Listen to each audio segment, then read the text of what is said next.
नमस्कार बच्चों, आज के इस वीडियो में हम इंटरपोल्स यानी commutating poles in DC machine के बारे में पढ़ने वाले हैं। सबसे पहला क्वेश्चन है कि क्या इंटरपोल के और भी सिनोनिम्स है? तो यस, इंटरपोल को हम कम्यूटेटिंग पोल्स या फिर कुछ बुक्स में कॉम पोल्स भी बोलते हैं, कम पोल्स भी लिखा हुआ होता है। तो कहीं इंटरपोल हो या कम पोल हो, प्लीज डोंट बी कंफ्यूज्ड, क्योंकि इसको हम कम्यूटेटिंग पोल्स भी बोलते हैं। इसीलिए कम्यूटेटिंग से हमने कॉम ले लिया और बाकी पोल्स तो है ही। तो सबसे अगर हम बेसिक क्वेश्चन की बात करें कि इंटरपोल एग्जैक्टली है क्या और इंटरपोल को कम्यूटेटिंग पोल क्यों बोलते हैं, तो नाम से ही समझ में आ रहा है। इंटरपोल यानी दो मेन पोल के बीच में अगर कोई तीसरा पोल लगता है तो that pole is called interpole. आप इस डायग्राम में देखेंगे मेरे पास दो मेन पोल हैं, जिसमें मैग्नेटाइजेशन करने के बाद मुझे नॉर्थ और साउथ मैंने यहाँ मेंशन किया है।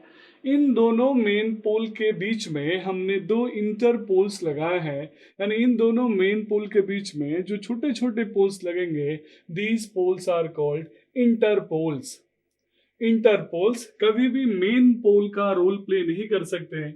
इंटरपोल के बिना भी हम डीसी मशीन को ऑपरेट कर सकते हैं, लेकिन अभी हमने डिस्कस किया था कम्यूटेशन प्रॉब्लम को।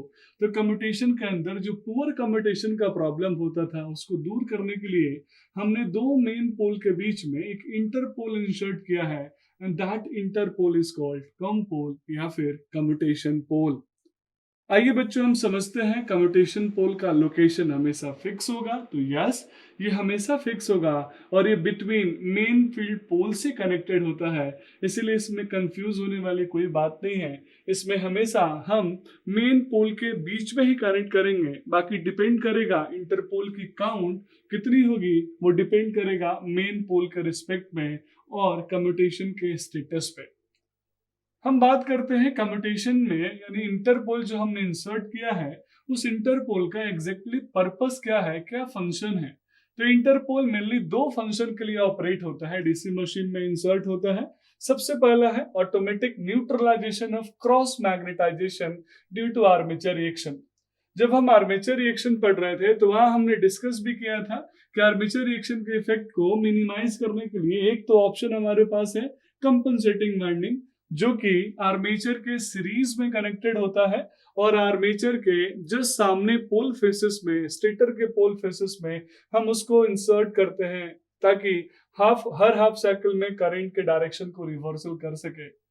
साथ में यहाँ जो इंटरपोल है, वो हमारे ओवरऑल जो कम्यूटेशन प्रोसेस है उसको भी इम्प्रूव कर रहा है, क्योंकि कम्यूटेशन के डिस्टर्ब होने के पीछे एक कारण ये भी था आर्मेचर रिएक्शन। तो अगर आर्मेचर रिएक्शन इंप्रूव होगा, अगर आर्मेचर रिएक्शन की को जो इफेक्ट है डिस्टॉर्टिंग नहीं होगी, तो उस कंडीशन में कम्यूटेशन प्रोसेस भी इफेक्टिव होगा।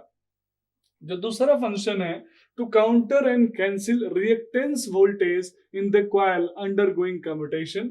जस्ट पिछले वीडियो में ही हमने देखा था सेल्फ इंडक्टेंस की वैल्यू अगर ज्यादा है तो उस कंडीशन में कम्यूटेशन अनहेल्दी होगा, पुअरर होगा।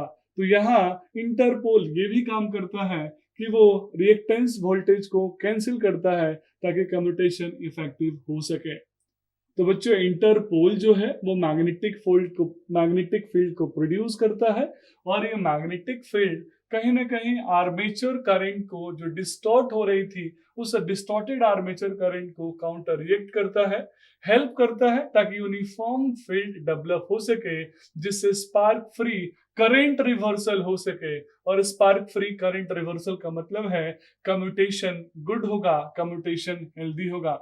अब हम समझते हैं कि इस इंटरपोल का जो पोलैरिटी और कनेक्शन होगा वो कैसा होगा। तो पोलैरिटी और कनेक्शन हम हमेशा इस तरीके से मैनेज करते हैं ताकि वो आर्मेचर रिएक्शन को अपोज कर सके। मींस कनेक्शन करते समय हम इंटरपोल में जो वाइंडिंग इंसर्ट करेंगे वो मेन पोल के सीरीज में होगा, मेन पोल के सीरीज में कनेक्टेड होगा, और ब्रशेस के थ्रू आर्मेचर के सीरीज में भी कनेक्टेड होगा। आप चाहें तो यहाँ पे इसको, इस आर्मेचर वाइंडिंग को यहाँ मेंशन करके देख भी सकते हैं कि कैसे ये ब्रशेस के थ्रू इसके सीरीज में कनेक्टेड है, और कैसे फाइनली ये हमारे जो हमारे मेन पोल है उसके साथ भी कनेक्टेड है। तो बच्चों इसका लोकेशन हम बस इसका जो वाइंडिंग का अरेंजमेंट है, पोलैरिटी है, हम ये ध्यान में रख के करते हैं कि ये आर्मेचर रिएक्शन के इफेक्ट और अदर इफेक्ट्स को नलीफाई कर सके, चेंज कर सके।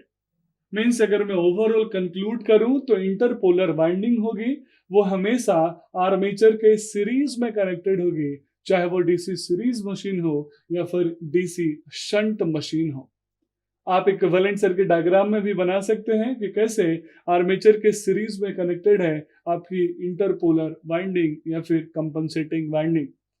बच्चों क्या एप्लीकेशन है, अगर आपसे कोई पूछे क्या इंटरपोलर वाइंडिंग हर जगह लगाते हैं? नहीं, इंटरपोल हर मशीन में नहीं मिलेगा, लार्ज साइज की मशीन में मिलेगा जिसमें आर्मेचर रिएक्शन का इंपैक्ट यानी कम्यूटेशन पे, जो अनहेल्दी कम्यूटेशन में आर्मेचर रिएक्शन का इंपैक्ट हमें देखने को मिलता है, ये लार्जर मशीन में ही मिलता है। इसीलिए इसकी जो सिलेक्शन करते हैं इंटरपोल का, ये लार्जर मशीन के लिए ही करते हैं। लो रेटिंग मशीन में इसको यूज करने से हमें कोई बेनिफिट नहीं है।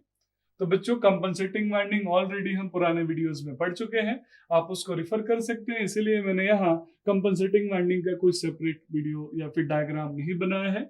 आप यहाँ इंटरपोलर वाइंडिंग का अरेंजमेंट को समझिए और साथ में ये भी डिसाइड कीजिए कि कैसे इंटरपोलर स्पार्क फ्री कम्यूटेशन को सपोर्ट करता है, कैसे हेल्दी कम्यूटेशन को प्रमोट करता है।